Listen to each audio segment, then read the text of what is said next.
बोलतो मी काय बोलतो वीज परिस्थिती सांगितली हलगर्जीपणा एवढं मोठ्या प्रमाणात भीषण भीषण परिस्थिती चालू आहे आपल्या राज्यात. मला अशा ठिकाणी आल्यावर काय बोलायचं कळतच नाही. शॉप लागून 2 मुली बिचाऱ्या हॉस्पिटल बेडवर आहेत महानगरपालिकेमध्ये. मुंबईमध्ये बघा झाडं कोसळून लोक मरतायत, पॉटहोलमध्ये जाऊन लोक मरतायत. मी 2 दिवसापूर्वी त्या मी काय बोलायचं मला कळत नाही. शहर अध्यक्षाचा तो कोण भाजपचा चाटम, लोकांच्या मृत्यूवर हसतोय हा माणूस.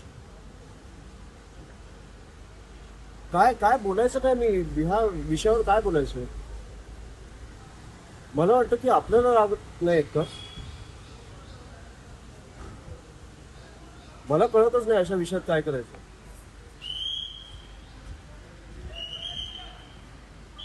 सरकारी फार सिरियस होताना दिसत नाही या सगळ्या गोष्टी. हे नीचपणा चालू आहे, नीच.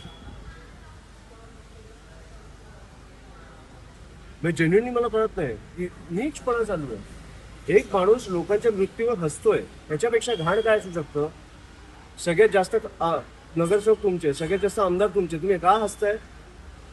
का आता 3 वर्ष निवडणुका नाही आहेत. हा असा निर्लज्जपणा मी आधी कधीच नाही बघितलं. मला जेन्युइनली वाटतं. आता त्या दिवशी मला वाटतं की ते संजय दिना पाटील पत्रकाराला शिव्या घातल्या, त्याच्यानंतर ज्या प्रकारे पत्रकार बांधवांनी त्यांच्या प्रेस कॉन्फरन्सवर बहिष्कार टाकला, मला जेन्युइनली बघून आवडलं. म्हणजे पत्रकारांमध्ये हिंमत आहे. माझी एवढीच तुम्हाला विनंती आहे की ही हिंमत महाराष्ट्रासाठी पण दाखवा. अशा नीच लोकांच्या नादीच लागू नका, जाऊच नका त्यांच्याकडे. हे जे तुमच्याकडे रस्त्यावर उतरून कामं करतायत, तुम्ही नाही केला तर बघू ना किती दिवस करतात. तुम्ही दाखवताय म्हणून ते करतायत. त्यांना लाज नाही वाटत की ज्या लोकांनी निवडून दिलंय त्यांच्यासाठी आपण काम केलं पाहिजे मनापासून. हे दाखवणं बंद करा, बघू ना किती दिवस मनापासून करतात. आणि ह्याचं मला सगळ्यात जास्त वाईट वाटतं. हे मी आज येतोय, मला खरंच कळत नाही काय करायचं. मी हे सगळ्यांच्या पाठीशी उभा आहे. त्यांना काय लागलं तर आम्ही आमचा पक्ष संपूर्णपणे आम्ही करू. पण नीच नीच प्रकारचं राजकारण चालू आहे. राज साहेबांनी पण खूप संताप व्यक्त केला हे सगळं पाहून. हो ऍब्सोल्युटली. तो व्हिडिओ बघून तुम्हाला राग नाही आला का. एक माणूस लोकांच्या मृत्यूवर हसतोय. नाही पण ह्याच्या पुढे काय बोलणार. नवी मुंबईमध्ये इथली घटना घडलेली आहे आणि ह्या घटना घडल्यानंतर जे डॉक्टर्स आहेत आणि जे याच्यामध्ये जबाबदार आहेत त्यांनाही पाठीशी घालण्याचा प्रयत्न आता प्रशासनाकडून आम्ही करून देणार नाही. मी या संपूर्ण परिवाराला भेटलो. मी पेशंट्सना, ते जे मुली आहेत त्यांना भेटू शकलो. मी आज जाऊन विचारलं, ज्यांना ज्यांना भेटायची इच्छा आहे त्यांना भेटेन. मला आज जाऊन केओस क्रिएट करायचं नाहीये. ज्यांना भेटायची इच्छा आहे त्यांना मी भेटलो. परिवाराला सगळ्या परिवारांना भेटलो. त्यांना मी सांगितलं की आम्ही संपूर्णपणे तुमच्या पाठीशी आहोत, हे काही होऊन देणार नाही आम्ही. पण इकडे मला वाटतं एक खासदार कुठचा, मस्के, आमदार कुठचा आहे, 2 आमदार बीजेपी. फोन केला त्यांनी इकडे. कोण नाही भेटायलाही आलं. 4 दिवस उलटे काय निर्लज्जपणा चालू आहे.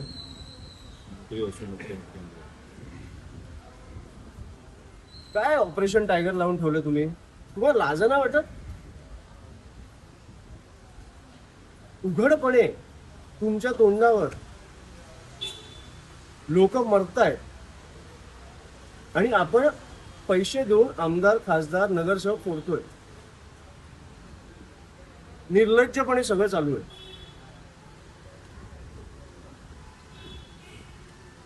ह्या गोष्टी कव्हर करणं बंद करा, एवढीच माझी तुम्हाला विनंती आहे.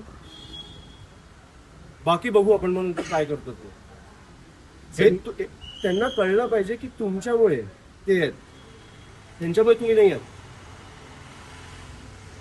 तुम्ही कव्हर करता ना म्हणून ते आहेत, म्हणून ते पसरतात महाराष्ट्रभर. त्यांच्यामुळे तुम्ही नाही आहात. तुमची ह्या महाराष्ट्र जनतेची काळजी घेणं हे सगळ्यात आवश्यक आहे आत्ता. नीच प्रकार चालू आहे. आम्ही आमचं काम करतोय, तुम्ही पण तुमचं काम करा, एवढीच माझी विनंती आहे. एवढं मी तुम्हाला सांगायला आलोय, बाकी मी बघतो. मिसिंग लिंक उसळले ते मिसिंग लिंक बंद पडलंय. आणि मुख्यमंत्री साहेब बोलतायत की हे ट्रायल एंड एरर आहे. हे पहिला पाऊसचा ट्रायल असतो. एक ब्रिज कोसळला समजा, तर उद्या तुम्ही सांगणार की हे आमचा ट्रायल आहे, आम्ही आता नवीन ब्रिज बांधू, आम्हाला आमच्या चुका कळल्या आता. आणि एक मिनिट, तुम्ही म्हणजे शिवसेनेला तुम्ही बोलता की भाजप सत्तेत होतं, महानगरपालिकेत होतं, आत्ता आमचा महापौर आलाय, वेळ लागणार काम करायला. तुम्ही त्यांच्यावर नव्हता? 25 वर्ष तुम्ही त्यांच्यावर नव्हता का? जिकडे राजसाहेबांना संधी मिळाली नाशिकमध्ये, एकही करप्शनचा आरोप नाही, रस्त्यावरती खड्डे नाही, नाशिक तुंबलं नाही, लोक मेली नाही. आपण ह्या प्रश्नावर कधी बोलणार आहोत की आपण फक्त ऑपरेशन टायगर करत बसणार आहोत? नीच प्रकारचं राजकारण चालू आहे, मी एवढंच सांगतो तुम्हाला.